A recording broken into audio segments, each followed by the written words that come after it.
नमः भगवते वासुदेवाय कृष्णाय क्लेशनाशाय गोविंदाय नमो नमः। जय श्री कृष्णा। आप सभी का हमारे चैनल आध्यात्मिक सागर में हार्दिक स्वागत है। आज की इस वीडियो में आप श्रीमद् भगवत गीता सार के महात्म्य 4 का श्रवण करेंगे। भगवान श्री विष्णु माता लक्ष्मी से कहते हैं, प्रिय, अब मैं चौथे अध्याय का महात्म्य बताता हूँ। सुनो, भागीरथी के तट पर वाराणसी नाम की एक पुरी है। वहाँ विश्वनाथ जी के मंदिर में भरत नाम के एक योगनिष्ठ महात्मा रहते थे, जो प्रतिदिन आत्मचिंतन में तत्पर होकर आदर पूर्वक गीता के 4th अध्याय का पाठ किया करते थे। उसके अभ्यास से उनका अंतःकरण निर्मल हो गया था। वे शीत उष्ण आदि द्वंद्वों से कभी व्यथित नहीं होते थे।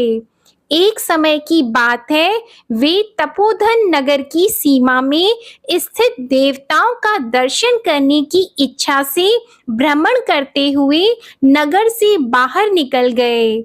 वहां बेर के 2 वृक्ष थे। उन्हीं की जड़ में वे विश्राम करने लगे। एक वृक्ष की जड़ में उन्होंने अपना मस्तक रखा था और दूसरे वृक्ष के मूल में उनका एक पैर टिका हुआ था। थोड़ी देर बाद जब वे तपस्वी चले गए, तब बेर के वे दोनों वृक्ष 5 ही 6 दिनों के भीतर सूख गए। उनमें पत्ते और डालियां भी नहीं रह गईं।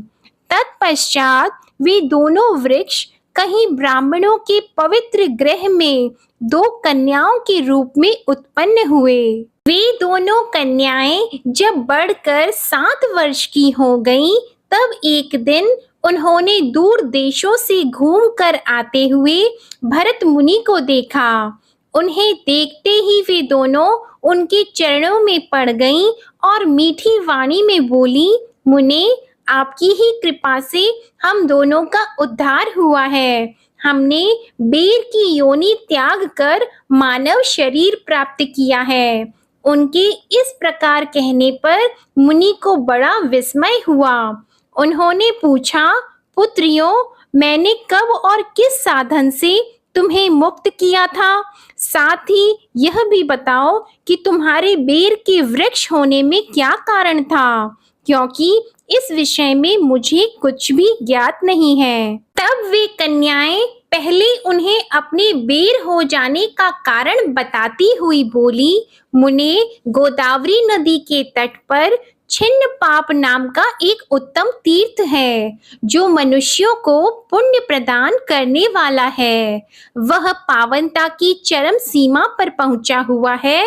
उस तीर्थ में सत्य तपा नामक एक तपस्वी बड़ी कठोर तपस्या कर रहे थे। वे ग्रीष्म ऋतु में प्रज्वलित अग्नियों के बीच में बैठते थे।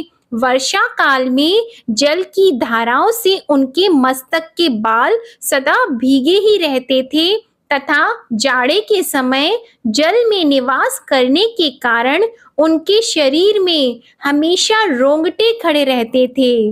वे बाहर और भीतर से सदा शुद्ध रहते, समय पर तपस्या करते तथा मन और इंद्रियों को संयम में रखते हुए परम शांति प्राप्त करके आत्मा में ही रमण करते थे। वे अपनी विद्वता के द्वारा जैसा व्याख्यान करते थे, उसे सुनने के लिए साक्षात ब्रह्मा जी भी प्रतिदिन उनके पास उपस्थित होते और प्रश्न करते थे। ब्रह्मा जी के साथ उनका संकोच नहीं रह गया था, अतः उनके आने पर भी वे सदा तपस्या में मग्न रहते थे। परमात्मा के ध्यान में निरंतर संलग्न रहने के कारण उनकी तपस्या सदा बढ़ती रहती थी। सत्य तपा को जीवन मुक्त के समान मानकर इंद्र को अपने समृद्धशाली पद के संबंध में कुछ भय हुआ। तब उन्होंने उनकी तपस्या में सैकड़ों विघ्न डालने आरंभ किए। अप्सराओं के समुदाय से हम दोनों को बुलाकर इंद्र ने इस प्रकार आदेश दिया कि तुम दोनों उस तपस्वी की तपस्या में विघ्न डालो जो मुझे इंद्र पद से हटाकर स्वयं स्वर्ग का राज्य भोगना चाहता है। इंद्र का यह आदेश पाकर हम दोनों उनके सामने से चलकर गोदावरी के तीर पर जहां वे मुनि तपस्या करते थे वहां आई।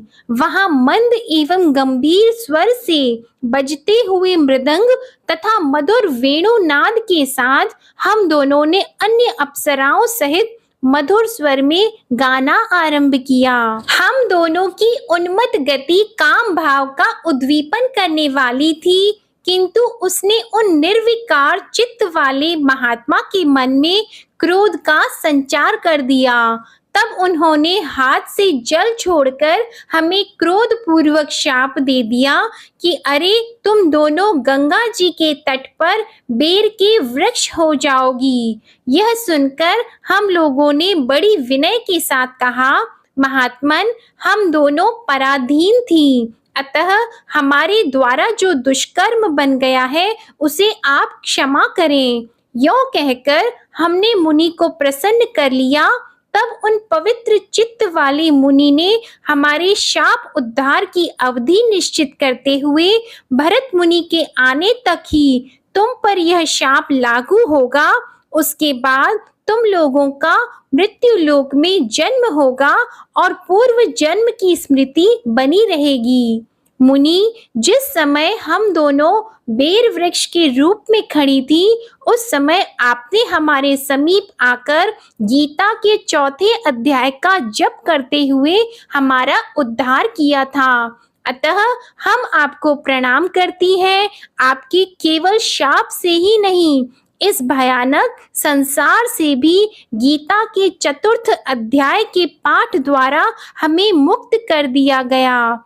भगवान श्री विष्णु कहते हैं, उन दोनों के इस प्रकार कहने पर मुनि बहुत ही प्रसन्न हुए और उनसे पूजित होकर विदा लेकर जैसे आए थे वैसे ही चले गए। तथा वे कन्याएं भी बड़े आदर के साथ प्रतिदिन गीता के 4th अध्याय का पाठ करने लगी, जिससे उनका उद्धार हो गया। श्रीमद् भगवद गीता के 4th अध्याय का महात्म्य समाप्त हुआ। अगले वीडियो में आप श्रीमद् भगवद गीता का अध्याय 4 का प्रसंग सुनेंगे। इसके लिए आप हमारे चैनल को सब्सक्राइब करके बेल आइकन को भी दबाएं, जिससे आपको हमारे आने वाले वीडियोस की नोटिफिकेशन मिलती रहे। वीडियो पसंद आए तो इसे लाइक करें, शेयर करें और कमेंट सेक्शन में जय श्री कृष्णा लिखना ना भूलें। धन्यवाद।